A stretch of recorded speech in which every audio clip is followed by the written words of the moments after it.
আসসালামু আলাইকুম প্রিয় দর্শক, আশা করছি যে যেখানে আছেন ভালো আছেন, সুস্থ আছেন। আমিও আলহামদুলিল্লাহ আপনাদের সকলের দোয়ায় আল্লাহর রহমতে মোটামুটি ভালো আছি। দেশে বা দেশের বাইরে যে যেখানে আছেন সবাইকে আমন্ত্রণ জানাচ্ছি আমার আজকের ভিডিওটি দেখার জন্য।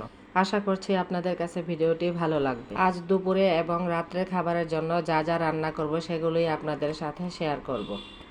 আমার দর্শকদের কাছে আমার একটি অনুরোধ, প্লিজ আমার ভিডিওর শুরুতে একটা লাইক দিয়ে ভিডিওটি কন্টিনিউ করবেন।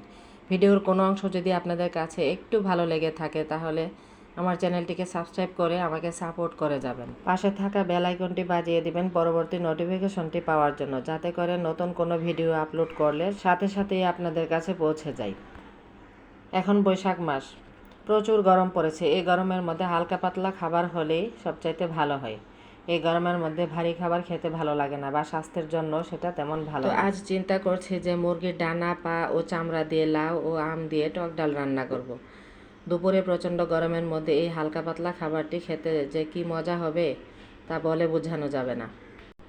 যে ডালটাকে আমি আগেই সিদ্ধ করে নিয়েছিলাম অফ ক্যামেরায়, তো এখন এটাকে বাগার দিয়ে দেব। লাউটা রান্না করার জন্য মুরগির ডানা, পা ও চামড়াটাকে মশলা কষিয়ে দিয়ে দিয়েছি। ওইগুলোও কষানো হয়ে যাচ্ছে।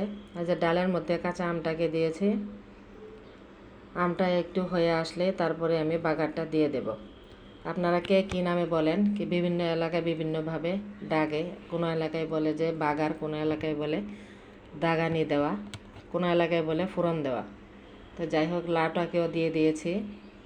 লাউটাও কষানো হয়ে যাচ্ছে। লাউয়ের মধ্যে কোনো পানি লাগবে না, লাউ থেকে যে পানিটা উঠে আসবে সেই পানিটা দিয়ে লাউটা সুন্দর মতো সিদ্ধ হয়ে যাবে। এই যে ডালের ফোড়নটাও দিয়ে দিচ্ছি। এই গরমের মধ্যে টক ডাল রান্না করলে খুবই ভালো লাগবে। আর টক ডালটা একটু পাতলাই করতে হয়, তার জন্য আমি একটু পাতলা করে নিয়েছি।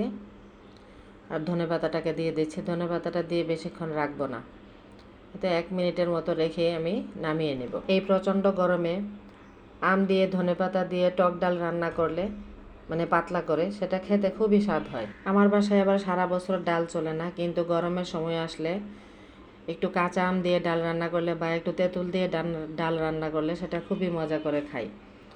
আর ছোটো মেয়েটা একটু ডাল আর একটু লেবু হলে তো সে খুব পছন্দ। ওই দিন আর তার কিছুই লাগবে না, নিজে নিজেই খেয়ে নেবে, তাকে আর খাইয়ে দিতে হয় না। এই যে লাউটাও কষানো হয়ে যাচ্ছে। বাজার থেকে কিছু আম নিয়ে এসেছিলাম, আচার তৈরি করব। অনেক দিন হয়ে গেল বাজারে কাঁচা আম উঠেছে, এ পর্যন্ত আমার আর আচার করা হয় নাই। তো এই জন্য 2 কেজি আম নিয়ে এসেছি, একটু আচার তৈরি করব। এই যে লাউর তরকারিটাও হয়ে আসছে। আমি লাউটাকে বেশি একটা সিদ্ধ করব না, বেশি সিদ্ধ করলে তেমন একটা ভালো লাগে না। আমি একটু কাঁচা কাঁচা ভাব রেখে লাউটাকে নামিয়ে নিই।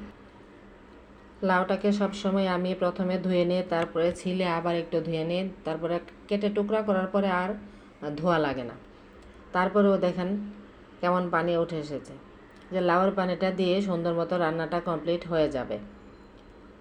লাউটাও রান্না হয়ে গিয়েছে। এরপর যে ধনেপাতাটাকে দিয়ে নামিয়ে নেব। অনেকেই হয়তো বলতে পারেন যে মুরগির চামড়া দিয়ে লাউ রান্না করেছে, তারপরে আবার দিচ্ছে ধনেপাতা। আমার কাছে ধনেপাতাটা দিলে, ধনেপাতার যে একটা সেন্ট আছে, সেটা খুবই ভালো লাগে। তার জন্য আমি মুরগির চামড়া দিয়ে বা মুরগির মাংস দিয়ে লাউ রান্না করলেও আমি ধনেপাতাটা দিয়ে থাকি। আর মাছ দিয়ে রান্না করলে তো কোনো কথাই নেই, তা তো অবশ্যই দিব। ধনেপাতাটা দিয়ে নাড়া দেওয়ার সাথে সাথে দেখবেন কি সুন্দর একটা ঘ্রাণ আসে। মানে আর সহ্য হতে চায় না যে কতক্ষণে গোসল করা শেষ হবে, নামাজ পড়বো, তারপরে এসে খেতে বসে যাব। এই যে তরকারির হলুদের যে কালার, সেটার উপরে ধনেপাতাটা পড়েছে, খুবই সুন্দর লাগছে। যাক, আজকে লাউ আর টক ডাল, আগের কিছুটা তরকারি ছিল, সেগুলো দিয়ে সুন্দর মতো দুপুরে এবং রাতের বেলা হয়ে যাবে।